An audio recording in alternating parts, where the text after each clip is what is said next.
ખેડામાં સિંચાઈના પાણીને લઈને ભાજપના નેતાનો આક્રમક અંદાજ જોવા મળ્યો। મહી સિંચાઈની કેનાલમાં પાણી બંધ કરી દેવાતા ખેડૂતોને હાથમાં આવેલો કોળિયો જતો રહે તેવી સ્થિતિ ઊભી થઈ છે।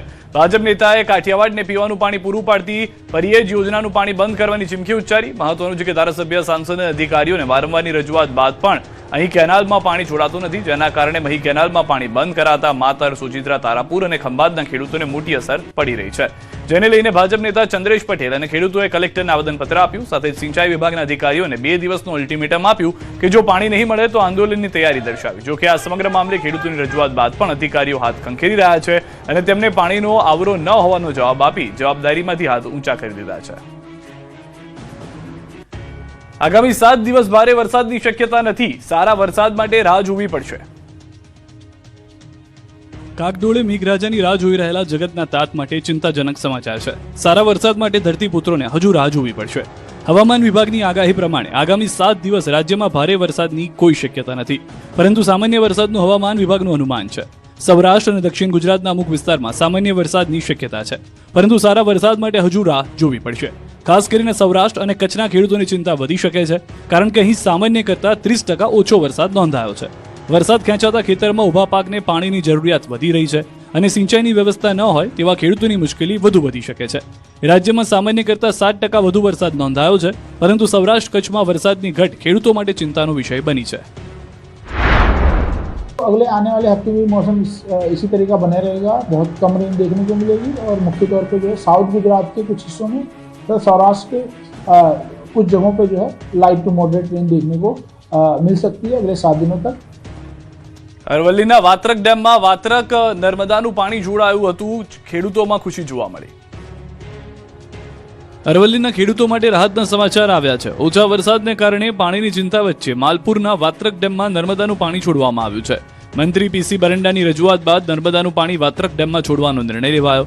વાત્રક ડેમમાં હાલ પાણીની આવક ઓછી હોવાથી માલપુર અને મેઘરજ વિસ્તારના તળાવો ભરવામાં મુશ્કેલી સર્જાઈ હતી, પરંતુ હવે નર્મદાના નીર મળતા વાત્રક નદી મારફતે માલપુર અને મેઘરજના તળાવો ભરાશે, જેના કારણે સિંચાઈના પાણી માટે ચિંતિત ખેડૂતોને મોટી રાહત મળશે।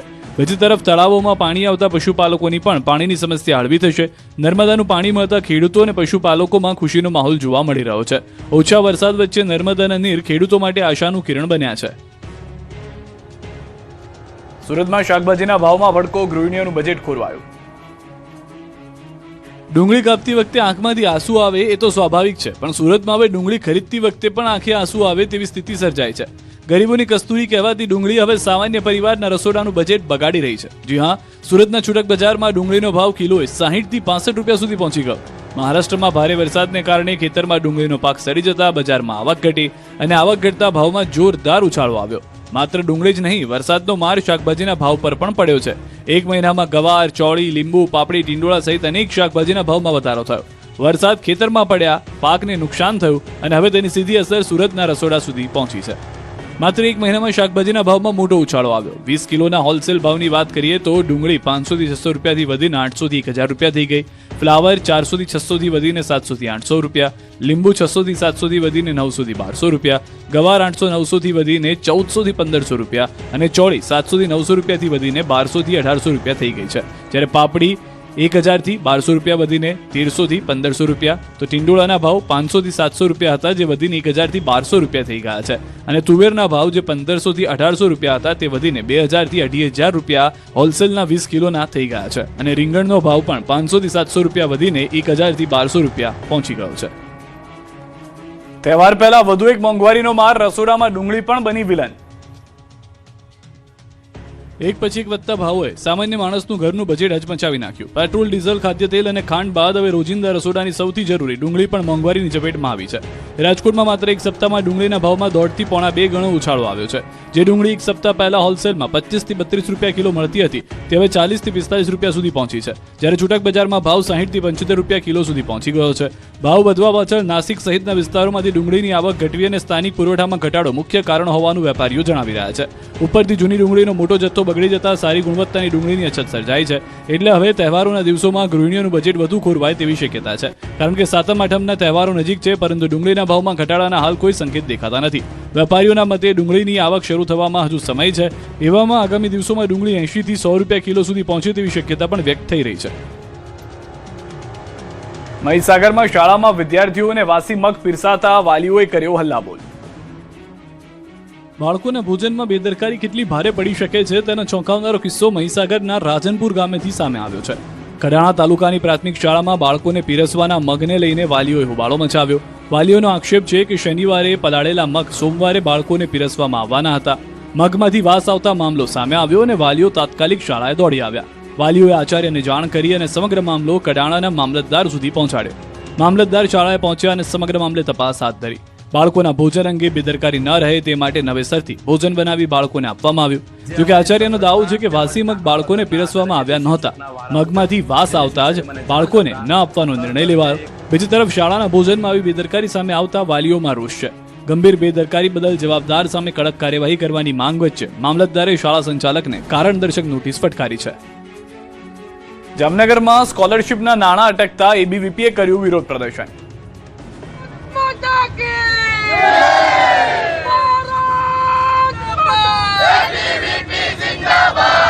જામનગરમાં સ્કોલરશીપની રકમ ન મળતા વિદ્યાર્થીઓના હિતમાં એબીવીપીએ વિરોધનું રણશંકુ ફૂક્યું છે. એસસી, એસટી અને ઈડબ્લ્યુએસ કેટેગરીના પાત્ર વિદ્યાર્થીઓને હજુ સુધી સ્કોલરશીપની રકમ ન મળતા એબીવીપીના કાર્યકરોએ ડીકેવી સર્કલ ખાતે વિરોધ પ્રદર્શન કર્યું હતું. વિદ્યાર્થીઓ માટે સ્કોલરશીપ માત્ર આર્થિક સહાય નથી પરંતુ અભ્યાસ આગળ વધારવાનું મહત્વનું સાધન છે. સ્કોલરશીપની રકમ અટકાવતા વિદ્યાર્થીઓને અભ્યાસ દરમિયાન આર્થિક મુશ્કેલીનો સામનો કરવો પડી રહ્યો હોવાનો એબીવીપીનો આક્ષેપ છે.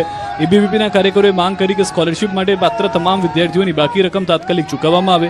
વિદ્યાર્થીઓના હિત સાથે જોડાયેલા મહત્વના પ્રશ્નોને વહેલી તકે ઉકેલ લાવવામાં આવે તેવી પણ માંગ કરાઈ. વિરોધ દરમિયાન એબીવીપીના કાર્યકરોએ ઉગ્ર સૂત્રોચ્ચાર સાથે સરકાર સામે રોષ વ્યક્ત કર્યો. પરિસ્થિતિને પગલે પોલીસે વિરોધ કરી રહેલા એબીવીપીના કાર્યકરોની અટકાયત કરી. ગાંધીનગરમાં શિષ્યવૃત્તિથી વંચિત વિદ્યાર્થીઓનો આક્રોશ. કલેક્ટર કચેરી સુધી રેલી યોજી વિરોધ નોંધાવ્યો. ગાંધીનગરમાં શિષ્યવૃત્તિના મુદ્દે વિદ્યાર્થીઓનો આક્રોશ રસ્તા પર આવ્યો છે. શિષ્યવૃત્તિથી વંચિત વિદ્યાર્થીઓના હક અને ન્યાય માટે એબીવીપી દ્વારા વિરોધ પ્રદર્શન કરવામાં આવ્યું. ઉદ્યોગ ભવન બહાર GH4 ગાર્ડન પાસેથી મોટી સંખ્યામાં વિદ્યાર્થીઓ એકઠા થયા અને શિષ્યવૃત્તિના પ્રશ્ને પોતાનો અવાજ ઉઠાવ્યો. વિદ્યાર્થીઓએ સરકાર અને વહીવટીતંત્રનું ધ્યાન દોરવા માટે સૂત્રોચ્ચાર સાથે વિરોધ નોંધાવ્યો. વિદ્યાર્થીઓનો દાવો છે કે શિષ્યવૃત્તિ તેમના અભ્યાસ માટે આર્થિક મદદ છે પરંતુ શિષ્યવૃત્તિથી વંચિત રહેતા વિદ્યાર્થીઓને આર્થિક મુશ્કેલીનો સામનો કરવો પડી રહ્યો છે. તેથી પાત્ર વિદ્યાર્થીઓને શિષ્યવૃત્તિનો લાભ વહેલી તકે મળે તેવી માંગ સાથે એબીવીપી આંદોલન કર્યું. વિરોધ પ્રદર્શન બાદ એબીવીપીના આગેવાનો દ્વારા કલેક્ટર કચેરી ખાતે આવેદનપત્ર આપવામાં આવ્યું. શિષ્યવૃત્તિના પ્રશ્નોનો તાત્કાલિક ઉકેલ લાવી વિદ્યાર્થીઓને તેમના હકની રકમ ચૂકવવામાં આવે તેવી માંગ કરવામાં આવી. પાટણમાં સ્વાગત ફરિયાદ કાર્યક્રમ પહેલા જ સ્થાનિકોનો જબરજસ્ત વિરોધ. પ્રાથમિક સુવિધા ન મળતા લોકોમાં રોષ ભભૂકી ઉઠ્યો. સિવિલ સોસાયટીમાંથી અમારા ગટરની બહુ જ સમસ્યા છે. કોઈ હમું કરવા આવતા નહીં. ક્યારથી અમે કહીએ પણ કોઈ ઓગળતા નહીં. ગટરનો પ્રોબ્લેમ બહુ છે. એટલી ગંદકી છે ને તે મચ્છર થી આયા હતા એના લીધે પબ્લિક મોદી પડી ઘરે ઘરે બાટલા ચડે.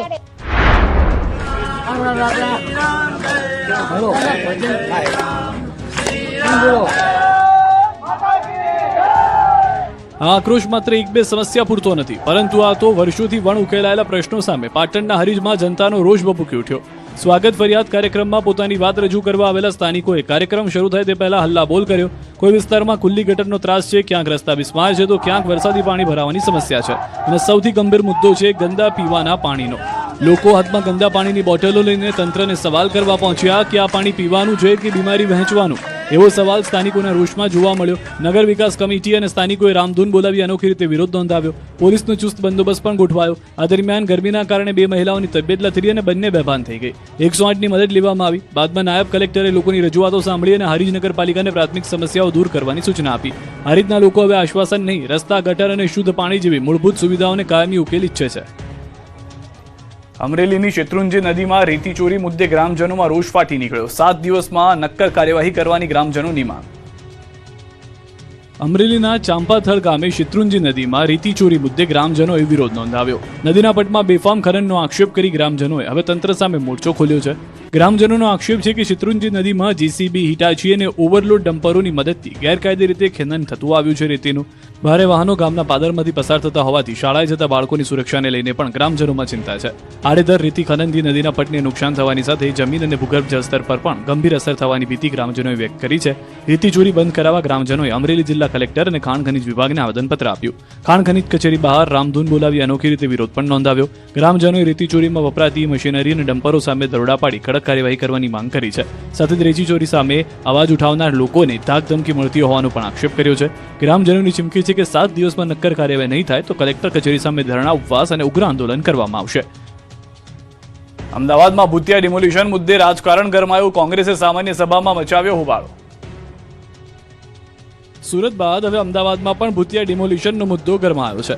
નાના ચિલોડામાં ખાનગી પ્લોટની દુકાનો તોડી પાડતા એમસીના નામે ડિમોલિશન કોણે કર્યું તેને લઈને સવાલો ઉઠ્યા છે. અમદાવાદના નાના ચિલોડામાં થયેલા ભૂતિયા ડિમોલિશનનો મામલો હવે માત્ર તોડફોડ પૂરતો રહ્યો નથી. આ મુદ્દે રાજકારણ પણ ગરમાઈ ગયું છે. નાના ચિલોડામાં દુકાન તોડી પાડવાના મામલે એક વિડીયો વાયરલ થયો હતો, જેમાં 2 વ્યક્તિઓએ પોતાને અમદાવાદ મ્યુનિસિપલ